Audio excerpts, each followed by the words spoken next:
बिस्मिल्लाहिर्रहमानिर्रहीम। अस्सलामु अलैकुम वरहमतुल्लाहि वबरकातुहू। उम्मीद करता हूँ कि आप सब दोस्त खैर आफ़ियत के साथ होंगे। आप हजरात के सामने आज एक और वीडियो लेकर हाजिर खिदमत हुआ हूँ।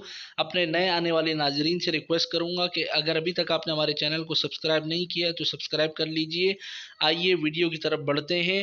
अल्लाह को खुश और राज़ी करने की दुआ। बिस्मिल्लाहिर्रहमानिर्रहीम। रज़ीतु बिल्लाहि रब्बन व बिल इस्लामी दीनन व बि मुहम्मदिन सल्लल्लाहु अलैहि वसल्लम नबिय्या। रज़ीतु बिल्लाहि रब्बन व बिल इस्लामी दीनन व बि मुहम्मदिन सल्लल्लाहु अलैहि वसल्लम नबिय्या। ये दुआ अल्लाह ताला को बहुत पसंद है, लिहाजा सुबह शाम इसका विर्द कीजिए। अल्लाह ताला आपसे खुश और राज़ी होंगे इंशाअल्लाह। अल्लाह ताला को खुश करने का तरीक़ा हदीस शरीफ में आया है कि हर मुसलमान सुबह शाम इन मुंदरजा झेल कलिमात को 3-3 बार कहे तो लाजमी तौर पर क़यामत के दिन अल्लाह ताला अपने इस बंदे को राज़ी करेंगे, यानी खुश होंगे और खुश करेंगे। तिरमिज़ी शरीफ में ये हदीस आई है।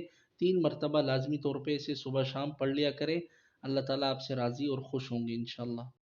रज़ीतु बिल्लाहि रब्बन व बिल इस्लामी दीना व बि मुहम्मदिन सल्लल्लाहु अलैहि वसल्लम नबिय्या।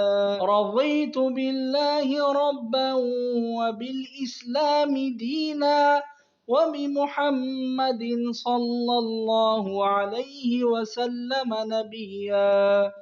रज़ीतु बिल्लाहि रब्बन व बिल इस्लामी दीना, मैं राज़ी हूँ अल्लाह के रब होने पर, इस्लाम के दीन होने पर। व बि मुहम्मदिन सल्लल्लाहु अलैहि वसल्लम नबिय्या, और मैं मोहम्मद सल्लल्लाहु अलैहि वसल्लम के नबी और रसूल होने पर। अगर आप दोस्तों को वीडियो पसंद आई हो तो इसे लाजमी तौर पे आगे शेयर कीजिएगा, कमेंट कीजिएगा, और अगर अभी तक चैनल को सब्सक्राइब नहीं किया है तो सब्सक्राइब कर लीजिएगा। जज़ाकल्लाहु खैरा।